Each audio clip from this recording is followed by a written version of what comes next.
James, Raf, it's good to be back. oh, it's great to be back. I'm sorry to everybody who has tolerated for 5 weeks. I haven't even looked at our figures for how many people. I don't want. How many people unsubscribed from Downrun, because it has been a little bit touch and go. I've been thinking the same thing. I'm like, how many subscribers have we lost who are just like, oh, my subscription's coming up for renewal? Fuck that. I think there's actually I'm not gonna name and shame them, but there's a mutual friend of ours who gave Downround subscription as a gift to someone. Oh no. As like a gift subscription for someone who had just gotten a job in the tech industry and potentially is like a onboarding to that world. And it was immediately before you went to Europe for 4 weeks and then I was in Bali for a week. I would be mad as a customer. Yeah. As a customer experience, that would infuriate me. Yeah. It's a poor customer experience. But it's all right. We're back. We're at the table. We are in the studio. I'm looking at Raf. We're a meter I'm away. looking at you. You're drenched. We're drenched. It's extremely. You can maybe, if you live in the city of Sydney, you're going to hear this 2 days later at the very earliest. But there's a typhoon-like weather. Let's just say both of us are soaking wet, so you can maybe figure out from context clues what day of the week we record on. Plus the fact we often record on a Wednesday afternoon, and we say it. Yeah. We frequently say it. God damn it! It's good to be back.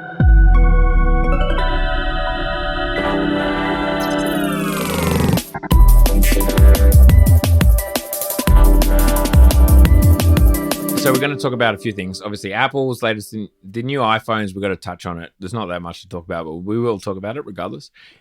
Atlassian and the browser company, that's interesting. That's very interesting. It actually speaks to a bigger strategy and like even more like philosophy of how you see the internet and human technology interactions, dare I say. Exactly. And we have talked about the browser company before. Yeah. So I know, we talked about them twice. So this is a company that's very small. We've talked about them twice. The fact that Atlassian's bought them, we're going to get into it.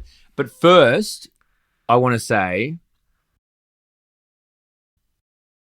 very, very quickly, because people ask, and this is more, I guess, to our paid subscribers. If you're like a free listener, you have not heard us for ages. The paid subscribers have heard us weekly. We made sure of that. So this is more kind of like to the narrative that's been going on the paid subscription. If you want to, downround.net, if you want to be part of that gang who's been keeping up to date with like the latest in kind of tech, people wanted me to follow up on how the Big Sound Sensible Center with regards to AI went with me and Joyride, who was a guest on the podcast. Well, to be clear, Raf spoke at Australia's big music conference, business conference, Big Sound, talking about music AI, which they are generally pretty hostile towards. Yeah. And you were playing devil's advocate to a hostile audience. We were expecting hostility, especially from my business partner, Joyride, Rowan Dix. He'd been invited to a lot of kind of roundtables and whatnot, where the environment, to say the least, was hostile towards AI. Yep. It was kind of they're stealing our culture, they're stealing our things, blah, blah, blah. We were expecting a somewhat hostile audience when our line was basically like, it's not that good at making music. It's a good tool, but also we need to move beyond the idea of like copyright being a thing, which is in particular to maybe music publishers and whatnot, saying like, thinking about a post-copyright future is a challenging proposal. Yeah. That said, the response wasn't that. It was fun. I don't know if it was a self-selecting audience. We had a good crowd. We had a good interaction in the Q&A. But honestly, like most of the conversations we had there with like industry people were kind of like, yeah, it's an interesting thing. We want to embrace it. Certain people walked out. There's definitely a walkout about 10 minutes in. Okay. Do you think that was about the subject or more just like, they rejected the vibe entirely? Potentially. Also, though, we had feedback immediately afterwards because we were saying to someone who's a pretty prominent member of the Australian music industry, we were like, to be honest, in the Q&A portion, we were expecting a bit more pushback. And he said, you just spent 40 minutes saying, if you think that AI is going to take your job, you're an idiot. You're a moron. You don't know what the fuck you're talking about. Any questions? And so the Q&A portion, would you believe, was people being like, very interesting ideas, like, can you expand on them? Okay, well, I'm going to push back on that and say that there is always, no matter whether you're talking about music or any other creative endeavor or whatever, or business or whatever, when you have a panel or a presentation and there's a Q&A section, there's always someone that's bringing a little bit of strange hostility. So if you didn't get that... I know. I was disappointed at the lack of strange hostility. Like, there were some vague things like, don't you want to earn royalties of AI? What if they could instigate a situation where you can earn royalties of AI? But it's like, how much money are we talking? That was my answer. That was my literal answer. Like, how much money are we talking? It's negligible, right? So, no, I'm not interested. A small amount on an ongoing basis. I mean, I'm sure we've talked about this in Down Around. You would be pleased with a fat stack up front. I said this. I'd be happy with a big lump sum, like in the short term. But again, like, actually, and I'll bring this up because this brings it back into something concrete for the listeners. We've done a couple of episodes about copyright and payouts and what the AI companies want and don't want and blah, blah, blah. Anthropic actually did get slugged. They paid out. Like 1.5 bill? Yeah, like a decent chunk of change. But this is because they admitted, like, yes, we use pirated books. Yeah.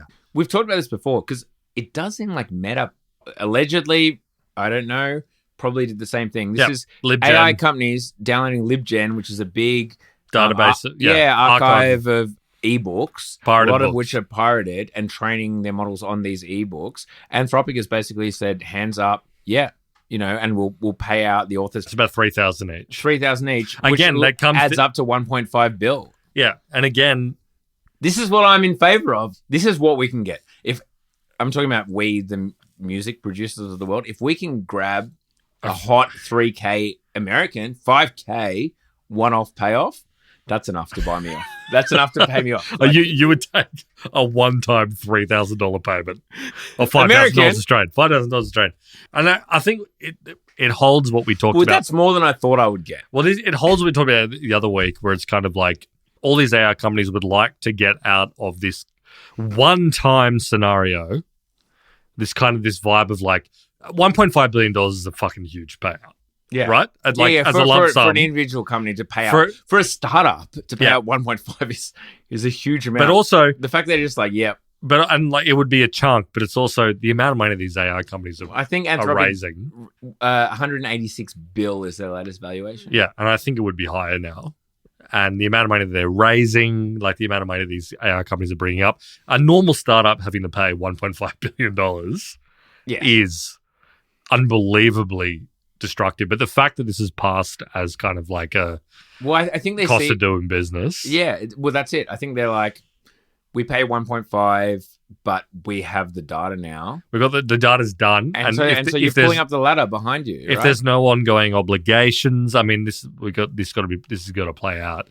I think this kind of plays into what we were talking before, which is like, I would say every single one of these AI companies, whether it's Anthropic, OpenAI, Meta, etc., know that they're going to be on the hook for some sort of payment over the next few years to rights holders and various other stakeholders. Yeah, and if it's 0.5% of our current market cap, and by the way, that market cap is doubling every year, then who cares? You take it. Their main problem because a startup can't pay it. Yeah. I mean, it leaves to be seen what this looks like on an ongoing basis, but I think they don't want to be stuck in having to pay rights holders over and over. I don't know what the output of this particular arrangement is, but if they can just do a 1.5 million lump sum payment, 1.5 billion, to be clear, that is a fucking shitload of money, which again, $3,000 per. If I was a rights holder, if I was a writer or whatever, I'm sure there are some people, I mean, you said you'd be very pleased with $5,000 or $3,000. That is not the same as receiving an ongoing rent for the work you've outputted. No. But it ain't going to happen. Yeah, well, I mean, that's... I guess this is my point. Well, sorry, it might happen for a few years, but at the end of the day, at some point, and maybe only for your J.K. Rowlings with Harry Potter or whatever. Exactly. I guess that's what I mean, because like my point with regards to music was like, yes, I can see a future where I've talked about this. Like, we were part of a research study that basically was like, and this hasn't come out. I think I mentioned this on Darren before. It's like, but what it looks like with regards to music, the outcome is going to be is that there's going to be an algorithm that determines that the output of AI or the output on Spotify is friggin' 5% Lady Gaga and 5% friggin' James Brown or whatever, and it distributes royalties that way. That is not coming down to me, the bloke with, yeah, sure, my song's got a few million plays. Nothing to sneeze at, but also, That's no Ariana Grande. Exactly. I'm not going to see penny one from what the algorithm says. Exactly. The pay if money gets handed to the record labels. Hence why you're happy $5,000 is fine. It's $5,000 I didn't see coming. Imagine getting $5,000 immediately, just dumped in your account. That's pretty good. Yeah, exactly. I'm telling you right now, as a listener, someone comes up to you and says, "I'm putting $5,000 in your account. Don't worry about it. It's just happening right now." Yeah, or you can kind of vaguely argue around like your copyright law and like maybe be part of some like broad class action or something. This is not a completely accurate comparison, but I'm going to put it to you right now. You're walking down the street, you've just come out of Macca's, you've had lunch. A guy sweeps off the sidewalk. He steps in front of you and says, "Buddy, I'm going to give you $5,000 right now." Or you can roll the dice and maybe you'll get a payment of $50 every month for the next 3 years. Yeah. Answer right now. Yeah. Maybe. You'll be like, "Okay, give me the $5,000. In a very confusing environment of like 1/1000th of your song may have been what? Like Matrix, like what? Yeah, exactly. The guy has a gun, by the way.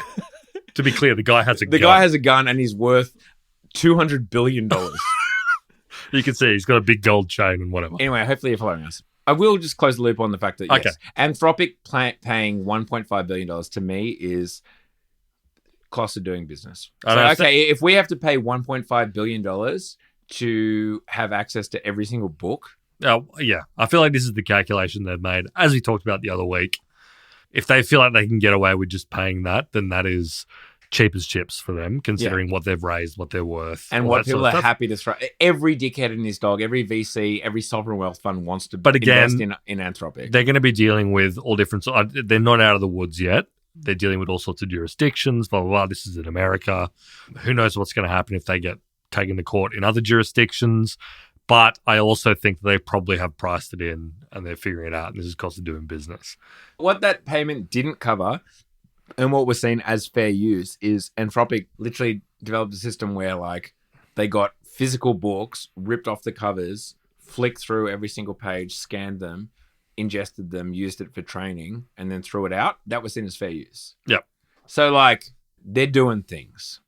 Totally. Like this isn't like every single time you ingest a book, you have to pay $3,000 American. It's the pirated database of books that you downloaded, you owe every author $3,000. Yep.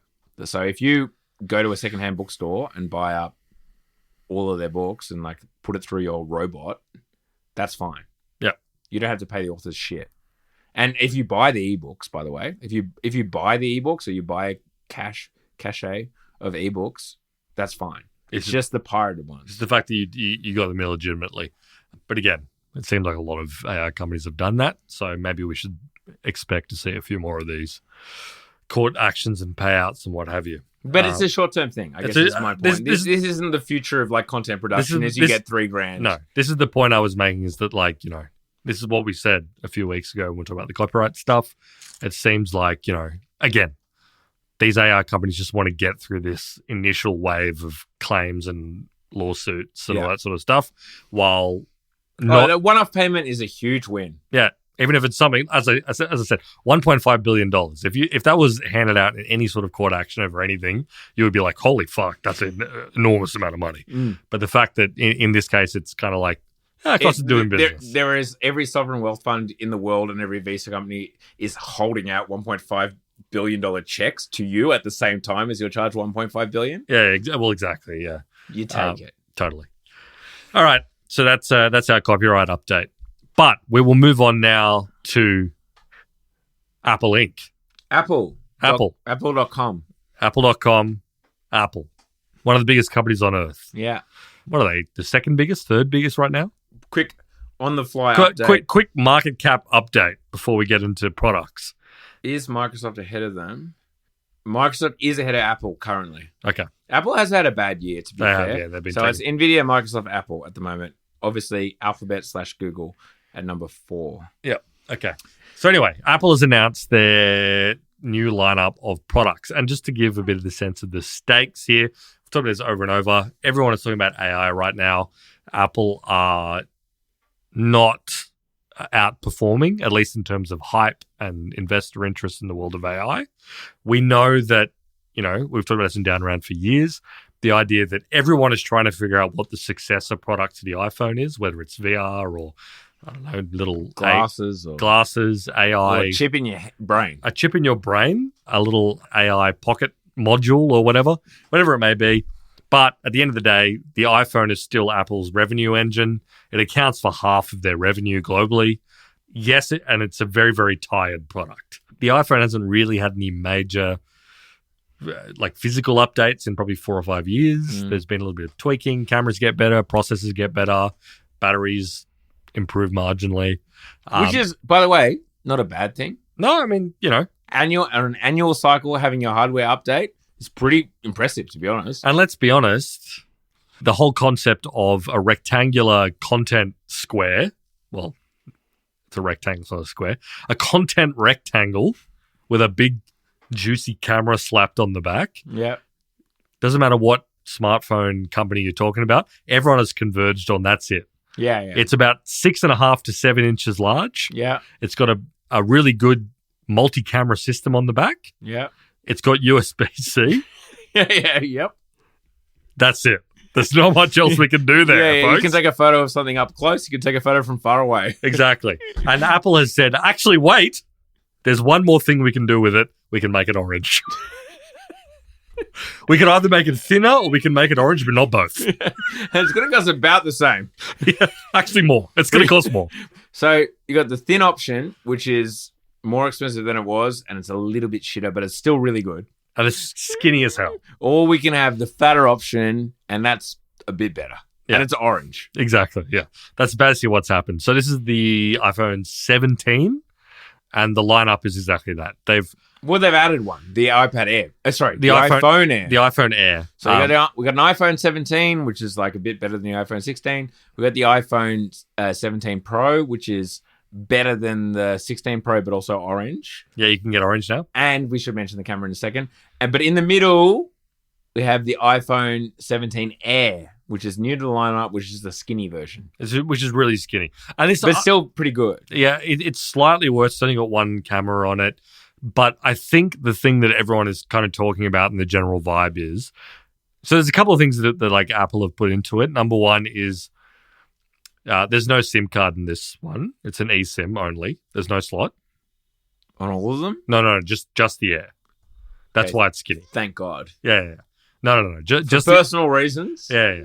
But so if you look at the iPhone Air, and you may not find it interesting as a device, and that's fine, but it's very, very, very skinny, and then it has like a bulbous camera bulge. Yeah, the camera bulge. But the thing that I think people are finding very interesting is that on the Air, basically the whole phone, as in like all the actual like computer guts of it, are in that bulge. Yeah, are in the camera bump. And all this like ultra skinny device under it is just battery. There's no machinery in there.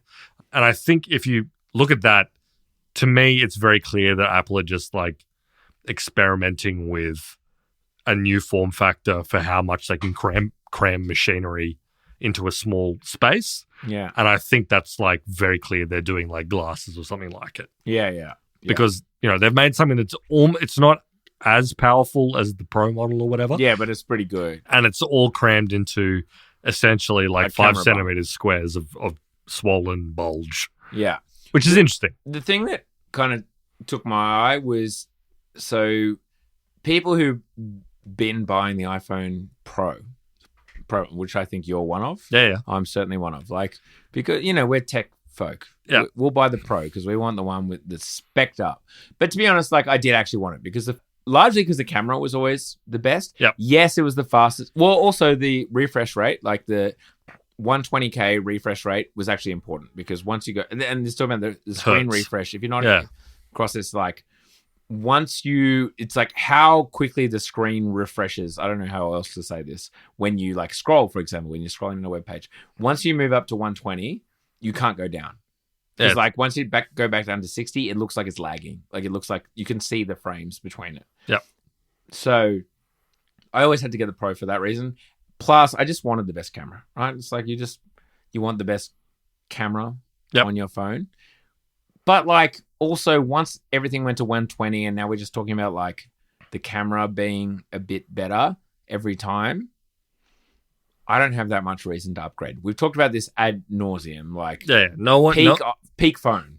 Or a peak phone, unless you're someone who's gaming on your phone regularly and like playing top spec games on your phone, which to be honest, even among like the mobile gamer set is a small section of people. Yeah, because if you're a genuine gamer, like why are you doing it on a friggin' iPhone? Why are you doing it on a phone? Exactly. Yeah. Like most phone gaming is mobile gaming, fucking gems and Candy Crush. Exactly. But the annoying thing as an Apple power user, dare I say, is that the Pro phones, the colors were kind of shit. You had the gag is you had various shades of grey, basically. Yep. You had like black, white, grey, blue, dark blue. You had like a bluey grey, you had a dark grey, then you had like a light grey, and then now you had like a kind of goldy grey. Yeah. Like whereas on the iPhone, like the non-Pro version, you had all kinds of fun, like pinks and blues and green. You had like all kinds reds. Like you have all kinds of fun colors over on the normal iPhone. But like if you're a Pro, then it's just a shade of grey. It's a serious color. It's a very serious colors. Again, and same is true with the MacBooks, right? It's like if you've got like an Air, you got all these different kind of colors because you can have fun and be silly. But like if you're a Pro, it's dark grey, and like silvery grey. Yeah, like that's your options.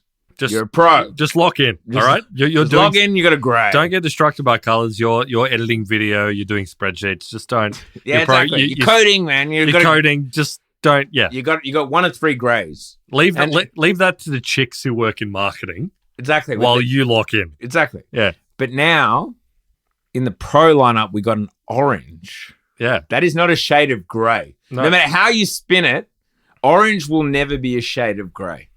I saw, I can't remember, I think it might have been like The Verge or something, but I was reading a story about the fact, because there's actually no black Pro phone now.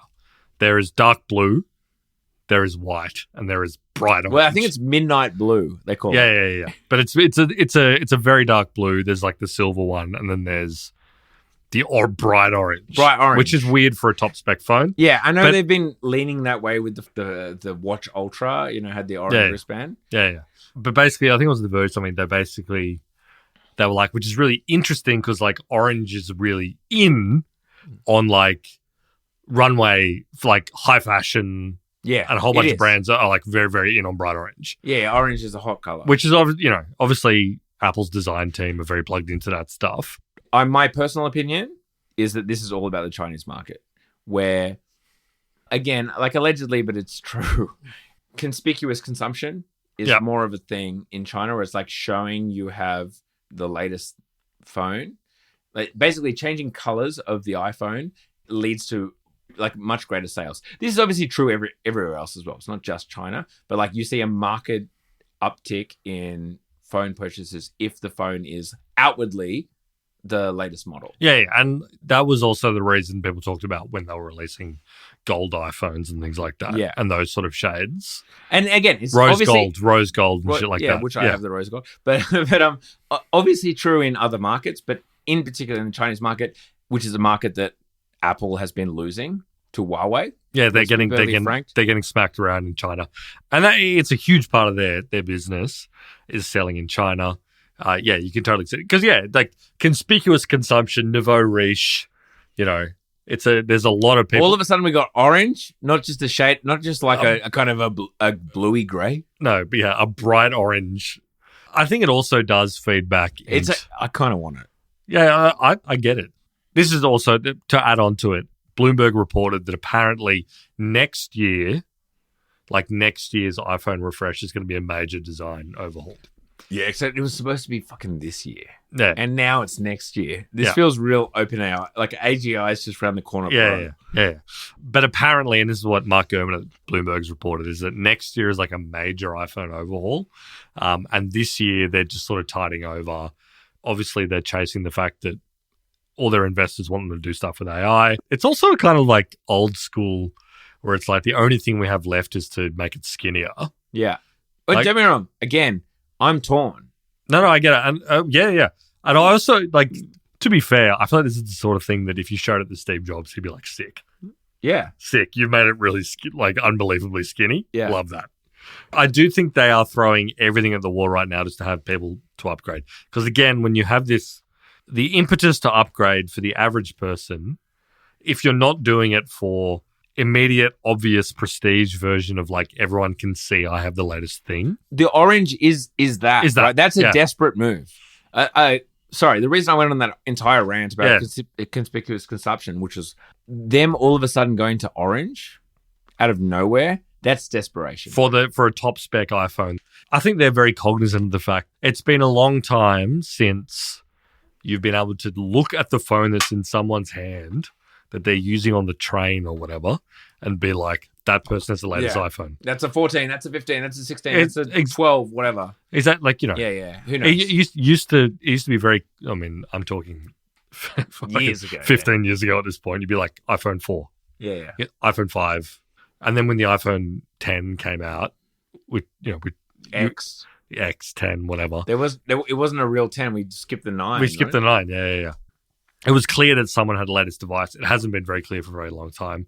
Yeah, I generally agree. Since then, it's like I'm not across it. Yeah, but now if you got an orange, if you're rocking the orange, if someone's on the phone on the train rocking a bright orange phone with that fat bulge at the top, you're like, okay, that guy has paid the equivalent of $1,800. Yeah, that could have bought a laptop, but bought a phone. Yeah. Again, it's like the guy in the presentation who's like the guy who was representing the chip business in the presentation was like, this is basically a MacBook Pro in terms of power, but it's in a phone. Again, the average person, no one is doing anything on their phone to justify that. No. How many people are getting the chip in there, whatever it is, the A18 or whatever it is, chip Yeah. How many people are getting that thing at up to 75%? Yeah, nobody. No one. Nobody. No one. Oh. It's an absolute beast. Yeah. Although I will say the other thing that was interesting is that they've abandoned the titanium phones. Yeah. Back to aluminium. And I think they are admitting the fact that the overheating is too much on these phones. And it's true. Like but that was the whole like titanium. I think I've got a titanium. We both got titanium. Yeah. Because I got a 15. I think you got a 16. Yeah. It gets hot. It gets very hot.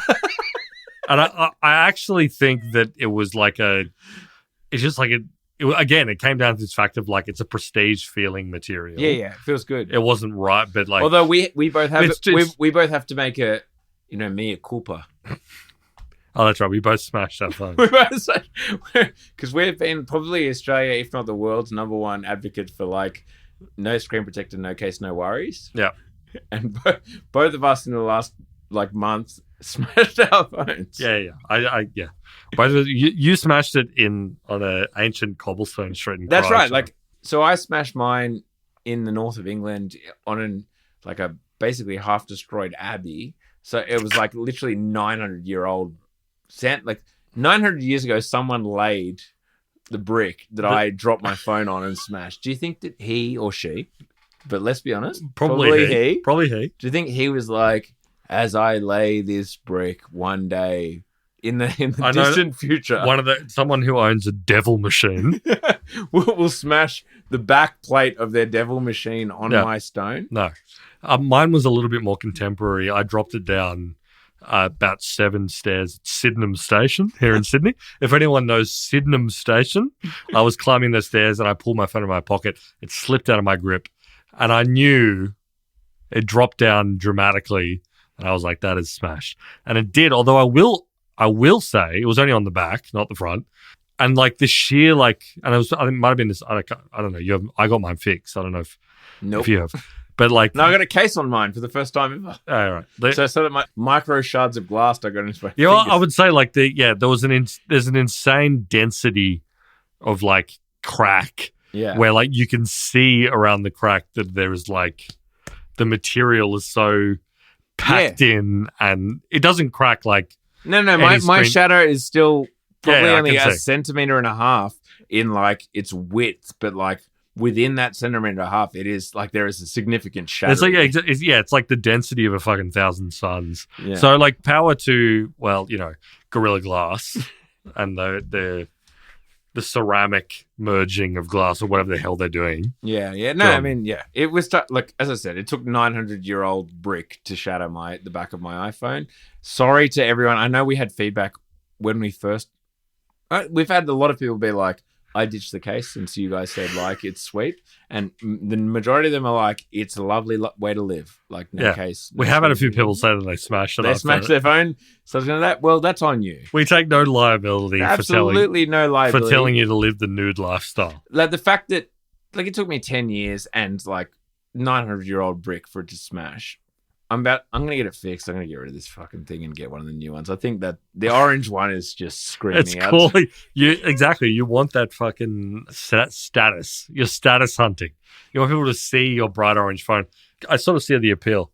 But the point is, the innovation is Again, like we're just dicking around on the margins here, aren't we? Well, yeah, totally. Like they're waiting. Again, we'll see if they announce something that's like No AI shit. Like no one's like they're not really being like,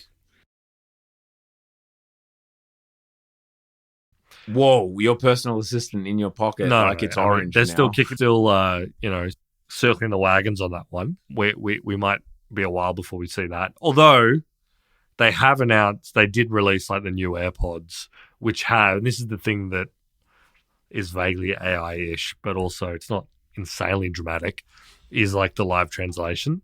Yeah, so that hola, hello. Yeah. So if you have the AirPods 3 or AirPods Pro 3 or whatever, you can have live translation while you're walking around in a foreign country trying to converse with the locals. As they talk, it's translated into your ear. And then your response is you hold up your phone and it gets translated in text on the screen, which, as many people pointed out, Google have had for a while. I don't think there are that many people rocking the Pixel Buds. No, but they do have it. I remember 2 years ago on the golf course in Carnarvon, teeing up, you get paired with, let's be frank, like when you're playing golf in Sydney, very regularly Koreans. Yep. And first tee at Carnarvon, beautiful course, pro course in Lidcombe. Unfortunately, they're talking about turning it into a cemetery. There's a big uproar about it. This is like a pro course. This is a proper 7,000, of course. Anyway, whatever. First tee, the couple we're paired with is maybe 60-year-old Koreans, and he talks into his phone. Holds his phone up and is like, "Loser buys the beers." Red hot on using Google Translate, and Google's been doing. Yeah, Google's been established as like, you want to talk between languages, we do this because I've said this before in Down Round.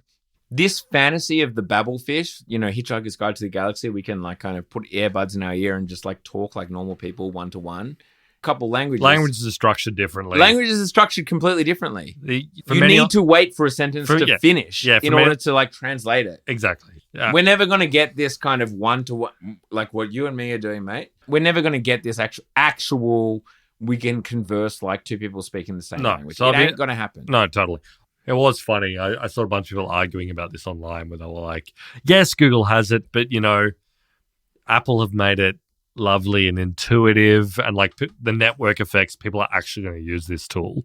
And then the response to that was like, yeah, but like the world where people are not speaking English runs on Android. Exactly. Like these people. But so we'll see. It's not like both of you are wearing your fucking AirPods Pro and just like speaking at each other's faces. Yeah. Without like a phone being held up. I'm working through a bit like a Filipino market. And everyone's got AirPods Pro 3s. Yeah.